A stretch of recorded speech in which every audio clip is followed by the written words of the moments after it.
واجب الاحترام حاضرین و ناظرین کرام،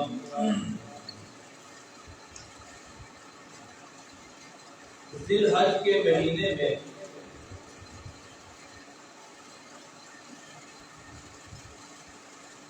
اسلام کے ایک عظیم اور قابل فخر خلیفہ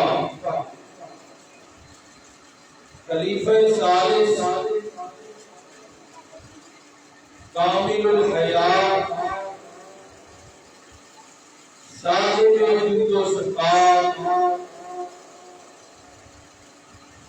جامع القرآن سیدنا عثمان بن عفان رضی اللہ عنہ کی شہادت ہوئی۔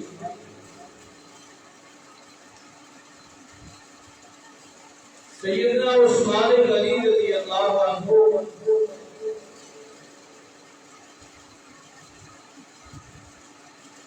جناب صدیق اکبر رضی اللہ عنہ کی دعوت پر اسلام لائے۔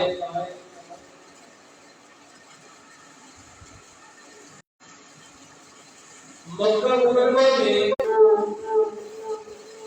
مسائل اور شرائط کے پہاڑ توڑے گئے۔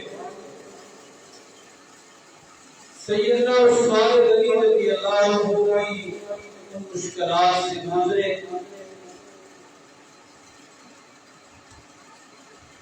رسالت مآب صلی اللہ علیہ وسلم نے مکی زندگی میں صحابہ کو فرمایا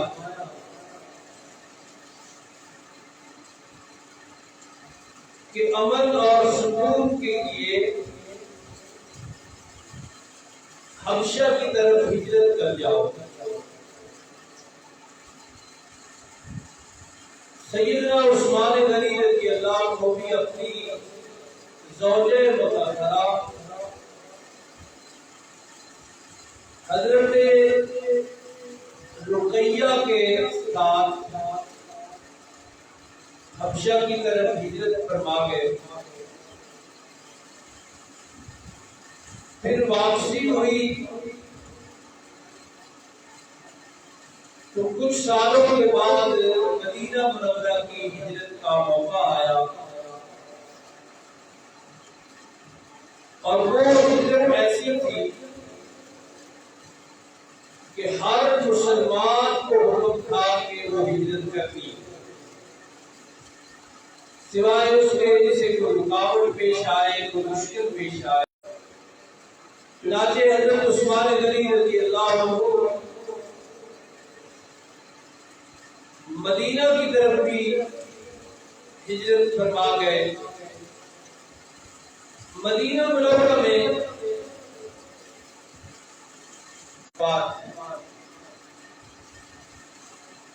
تو نبی پاک صلی اللہ علیہ وسلم کے حکم پر آپ مدینہ منورہ رکے رہے۔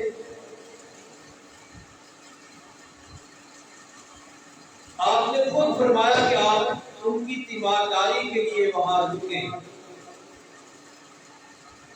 لیکن بدر کی شدت کا اعزاز بھی عطا فرمایا۔ جنگ بدر میں جو مال غنیمت ملا، سیدنا عثمان غنی رضی اللہ عنہ کو باقاعدہ اس میں سے حصہ دیا گیا، اور آپ نے یہ فرمایا کہ ایسے سمجھے کہ حضرت عثمان غنی رضی اللہ عنہ نے بدر میں شرکت فرمائی۔ بعد میں آپ کا خلافت کے تخت کے لیے بھی نام آیا۔ حضرت ابوبکر رضی اللہ عنہ کی خلافت کے بعد اور حضرت عمر فاروق رضی اللہ عنہ کی شہادت کے بعد تیسرے نمبر پر جو مسلمانوں کے خلیفہ بنے وہ حضرت عثمان رضی اللہ عنہ ہی تھے۔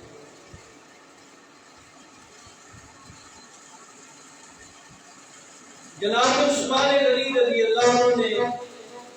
مسلمانوں کی خلافت کا حق ادا فرمایا اور خلیفہ رہتے ہوئے ہی آپ کی بڑی ہی مظلومانہ شہادت ہوئی، جس کا مفصل تذکرہ کیا جائے تو کافی وقت لگے گا۔ حضرت عثمان غنی رضی اللہ عنہ کے فضائل و مناقب بے شمار، آپ کامل الحیا ہیں، صاحب جود و صفا ہیں، اور ان صحابہ میں سے ہیں، ان 10 صحابہ میں سے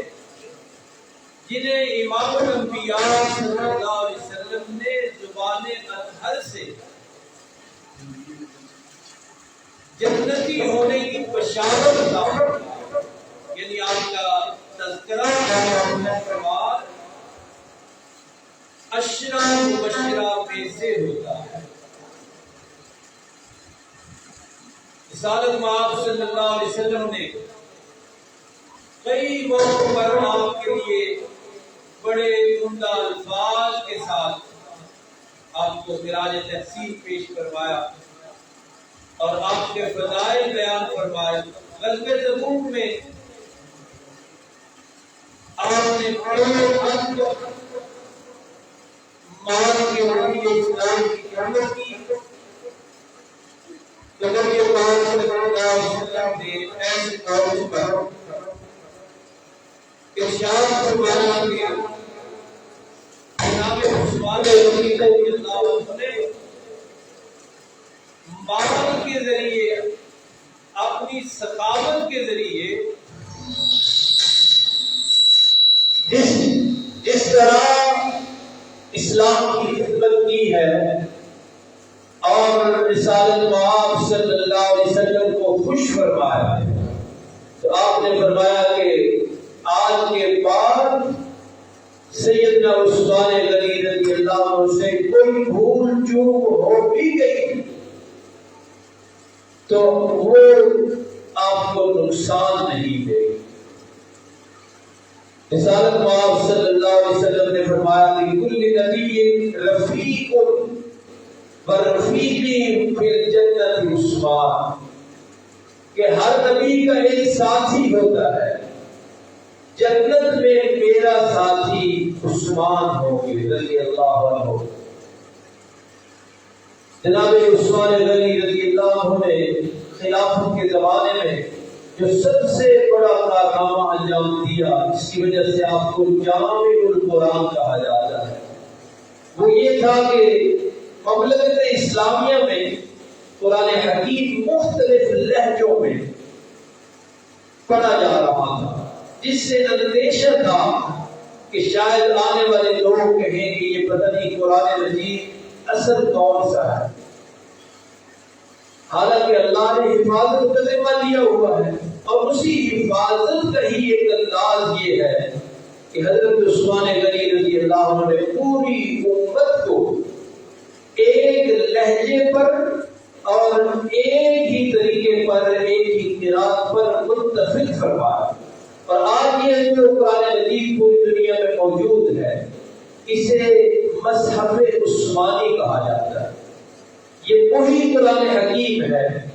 جو حضرت عثمان غنی رضی اللہ عنہ نے متفقہ طور پر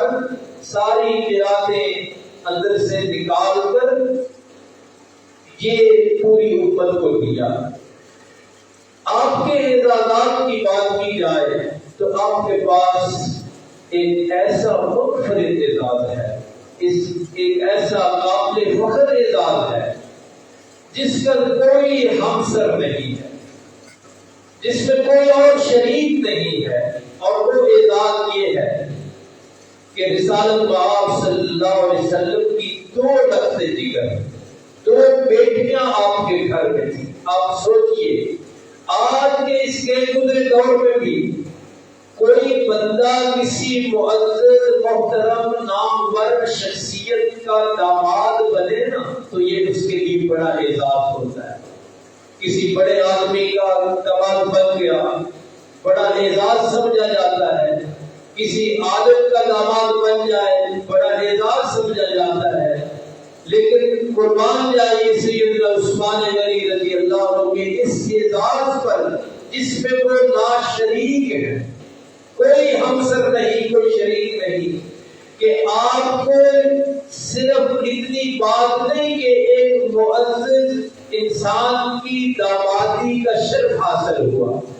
بلکہ آپ ایک نبی کے داماد بنے،